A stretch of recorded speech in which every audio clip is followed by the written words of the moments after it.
बोलो राधे राधे।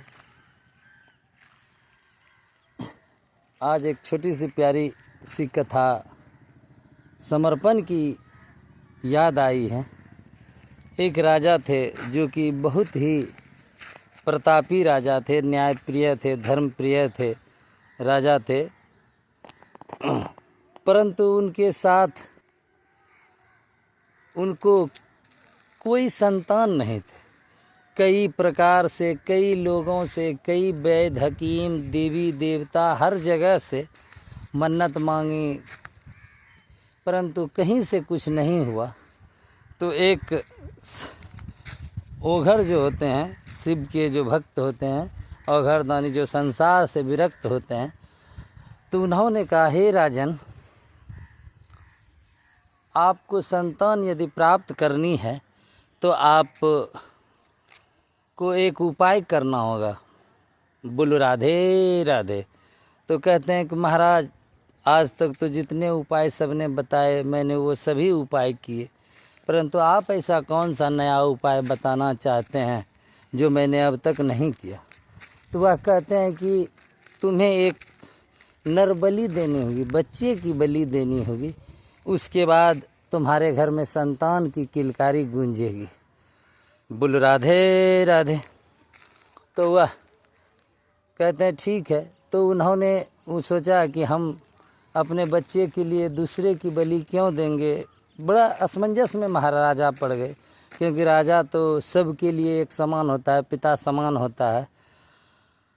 फिर उन्होंने अपने निजी मंत्रियों से इस बारे में मंत्रणा की, तो उन्होंने बताया। बोलो राधे राधे। तो मंत्री कहते हैं कि आप ऐसा कीजिए महाराज, आप अपने राज्य में घोषणा करवा दीजिए कि एक बच्चे की बलि के लिए आवश्यकता है। जो भी स्वेच्छा से अपना बच्चा देना चाहें उसे राजकोष से बहुत सारा धन दिया जाएगा। तो यह बात राजा के द्वारा घोषणा कर दी गई और सभी जन में यह बात फैल गई। तो बहुत लोगों ने इस पर, चाहे गरीब ही हो अमीर हो, जैसे हो, संतान तो संतान होता है। तो वह, परंतु एक ऐसा था, उन्हें बहुत 3-4 बच्चे थे, तो उन्हें लगा कि मेरा छोटा बेटा कुछ नहीं करता है। तो वह आकर बोले, महाराज मेरा छोटा बेटा कुछ नहीं करता है, आप ऐसा करो, आप इसे ले लो और जो आप देना चाहो मुझे दे दो। बोलो राधे राधे।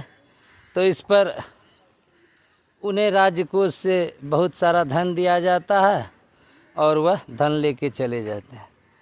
तो जब बलि की सारी रस्में पूरी हो गई और बच्चे को उनके आखिरी इच्छा के बारे में पूछा गया, तो उन्होंने कहा, महाराज मुझे थोड़ी सी गीली रेत मंगवा दीजिए। तो राजा का आज्ञा हुआ, तो सैनिक गीली रेत लेकर आए वहीं बलि स्थल पर, और उन्होंने उससे 4 सुप्त बनाए, अर्थात 4 मकान बनाए, और उनमें से 3 मकान उन्होंने ढा दिए। तो इस पर राजा और अन्य लोगों ने सोचा कहीं बच्चे ने कोई जादू टोना तो नहीं किया। तो कहता है कि तुमने ये क्या किया।